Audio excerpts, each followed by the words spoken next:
দুঃখের ভেলায় ভাসতে ভাসতে জীবন বইয়া যায়। আমার মতো জনম দুঃখী হবে একটাও নাই। দয়াল রে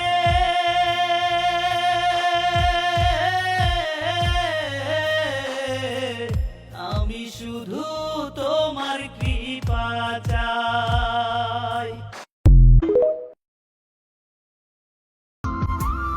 শুধু সৌন্দর্যের জন্য নয়, মানুষ ফুলকে ভালোবাসে তার সুগন্ধের জন্য। যদি ফুলও মানুষের মতো কথা বলতো, তাহলে ফুলকেও মানুষ খুব যত্নে ছুঁড়ে ফেলে দিত।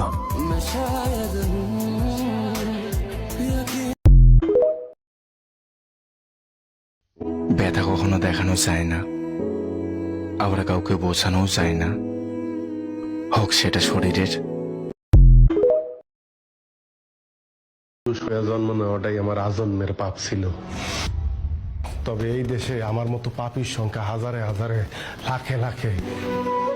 এরা সবাই মানব সন্তান হয়ে জন্মাইছে ঠিকই, কেউ পুরুষ হয়ে উঠতে পারে নাই। আর পুরুষ হয়ে না ওঠার যন্ত্রণা যে কত কঠিন, কত ভয়াবহ, প্রতিনিয়ত হারে হারে টের পাই। কারণ পুরুষের সাফল্যের ভাগ সবাই নিল, ব্যর্থতার ভাগ তো কেউ নিতে চায় না।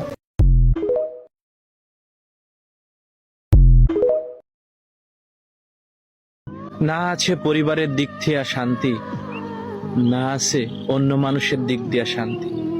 যার কাছে ভালো থাকার চেষ্টা করি, সেই অনেক আঘাত দিয়া দেয়। নিয়তির কি পরিহাস, আমার মনে হয় কপালে সুখটাই নাই।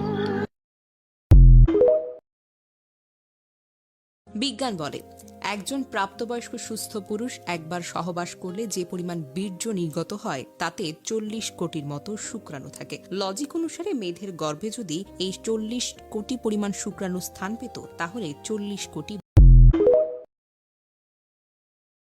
দুনিয়াতে মরার জন্য এক ফোঁটা বিষ পান করলেই হয়ে যায়, কিন্তু দুনিয়াতে বাঁচার জন্য আপনাকে অনেক বেশি বিষ পান করতে হবে। কখনো কোনো অন্যায় না করেও মাফ চাইতে হবে, কখনো কখনো মানুষকে খুব সহজে মাফ করে দেওয়া লাগবে, কখনো কখনো নিজের সবচেয়ে কাছের মানুষ হারাবার কষ্ট আপনাকে সহ্য করতে হবে, কখনো আপনাকে প্রতারিত হওয়ার কষ্ট সহ্য করতে হবে, কখনো কখনো আপনাকে এমন জিনিস ছাড়তে হবে জিনিসটা নিয়ে আপনি আজীবন বাঁচতে চেয়েছেন, কখনো কখনো আপনাকে অভাবের কষ্ট সহ্য করতে হবে, কখনো কখনো আপনার লাইফে এমন এমন কষ্ট আপনাকে সহ্য করতে হবে যে কষ্ট সহ্য করতে আপনি কখনোই একটা মুহূর্তের জন্য মেন্টালি প্রিপেয়ার ছিলেন না। তো আপনি যদি এই বিষগুলো হজম করতে পারেন, জীবনের দেওয়া এই বিষগুলো পান করতে পারেন, আপনার জীবন যে এতটা সুন্দর হবে আপনি কখনো কল্পনাই করতে পারবেন না ইনশাআল্লাহ তাআলা।